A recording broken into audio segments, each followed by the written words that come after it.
Beginning of the World, Part 3.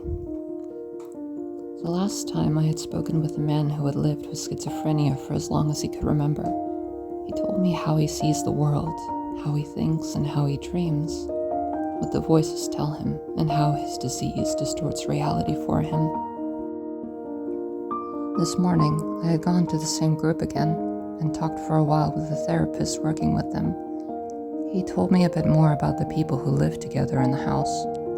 There is one man in particular who confuses me, he said. I listened intently as he described the situation. I don't know if it's because my training wasn't quite done yet by the time that the war started, or if there just aren't words for what is the matter with him, but I can't put a name to his behavior for the most part. For a while, I thought it was autism, but he doesn't display any other signs of being on the spectrum. His first thought was, of course, the illness caused by the chemical warfare, but that was ruled out quickly. He told me that this man, while not all the way selectively mute, usually doesn't talk much. He's not anxious around people, has no fear of speaking to them, but still stays quiet most of the time. He seems to have an enormous amount of stress and fear with no apparent cause. He suffers nightmares every night, so much so that he's taken to sleeping during the day, as waking up at night was too terrifying, even with someone next to him, or with a nightlight.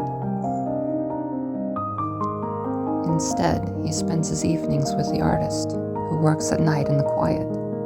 Early mornings before he falls asleep, he goes to something akin to a daycare. It took some time before I was able to wrap my head around the concept.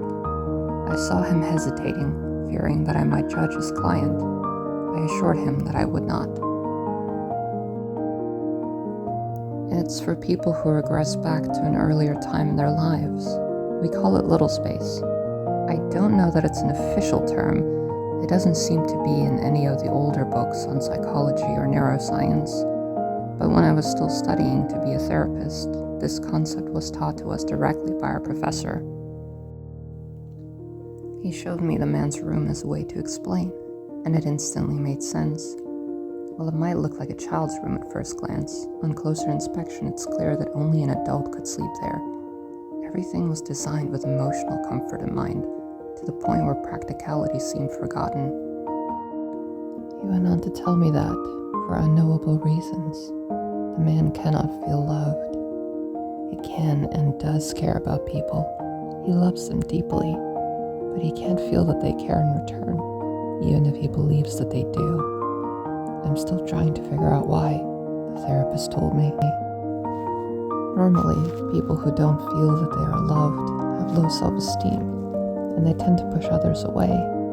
But this man loves himself, and he treats his loved ones well. He has a good relationship with his remaining family and had a solid childhood. He seemed beside himself with frustration. I put a hand on his shoulder to reassure him. I suppose then that even therapists have their limits. I continued to study with the books I had, even during the war, as far as I could. I thought I knew everything there was to know, but this man has me so confused. If there were repetitive nightmares, we could pinpoint their meaning, but it's random things every night, and none of them point towards anything useful. The speechlessness could have made sense if it was accompanied by social anxiety, or feeling more confident if he remains quiet, but he seems fine either way. I resolved to go along with this enigma to the daycare and see what was what. Of course, I asked him first, and in his usual manner, he smiled, nodded, and extended a hand to me, as if to say that we should go right away. So soon, I thought, as we walked down the street, hand in hand.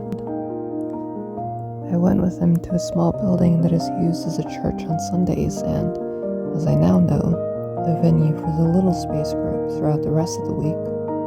When we first arrived, the movie was playing. We got there just as it had started, and I sat through an old-fashioned hand-drawn animated film that I never learned the name to.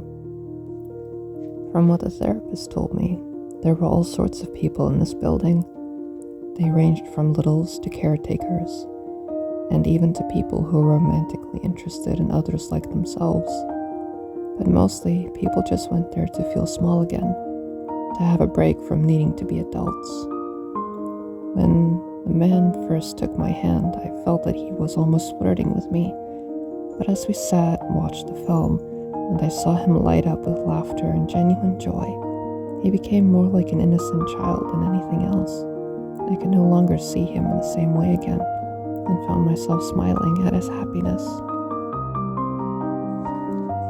When the film ended, he went to play with some of his friends, and I went to talk to the caretakers. They took turns to make sure that there was always someone watching the littles, the way that people would with actual children, and the others were never far off in case someone needed help. They told me about their work, about why they attended, and about the littles themselves. All of them had different reasons for being there. One of the older women was her whole life unable to have children of her own. She felt that it would be too late to adopt a child now, but in this way, she could be a caretaker. If she had had children when she was young, they'd be adults by now. In this way, it's as if they're her own. Most of the caretakers act as general caregivers, but they each seem to have 2 or 3 primary littles that they give extra attention to. One man by the name of Ivan told me that his little, who was in fact his younger cousin, didn't have much of a childhood. She wasn't as old as most of the other people there, but still acted much younger than she mentally should have. She was a teenager, but running around with the mind of a toddler. She was born during the war, he told me, and it all clicked in my mind. All the pieces came together. A lot of these people didn't have the childhoods they needed. Whether it was because of abuse or external circumstances, it wasn't their fault. They were all just trying to cope, and this seems a harmless way to do so. The man that I went there with has his reasons as well. I didn't connect the dots immediately, but when I saw him again it made sense. He was asleep between 2 other littles, their arms linked together and their fingers intertwined. The more I saw of these people, the more I understood. For some, little space is an involuntary thing that happens whether they wanted to or not.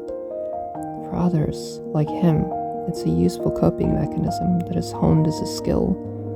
I recalled in that moment that the therapist told me that this is a person who cannot feel loved, but is able to love others. When we're young, everything is different. We love people simply because they are who they are, and as long as they don't actively treat us badly, we don't really think about the idea that they're supposed to love us in return. We just give without expecting anything back. But as adults, we learn that there are rules and conditions. It becomes difficult not to expect anything back when we give. This man found a way to use the naivety of childhood to his advantage. In this state, it doesn't hurt him that he is unable to feel loved. He's just happy to be with people that he likes. Just as I was about to leave, I happened upon a local farmer. To my surprise, she was there not as a caretaker, but as one of the littles. I went to ask her about it, and when she told me that it was a long story, I inquired about a proper interview at a later time. She agreed to see me first thing the next morning, tomorrow. After that, I went to let the group know that I might not show for a day or so due to other interviews. I want to talk to the farmer, and I don't know yet whether she will lead to other people that I may want to have time with as well. The more I learn about people, the more I feel that I understand them. Thank you for listening and watching. Stay tuned for part 4, coming soon.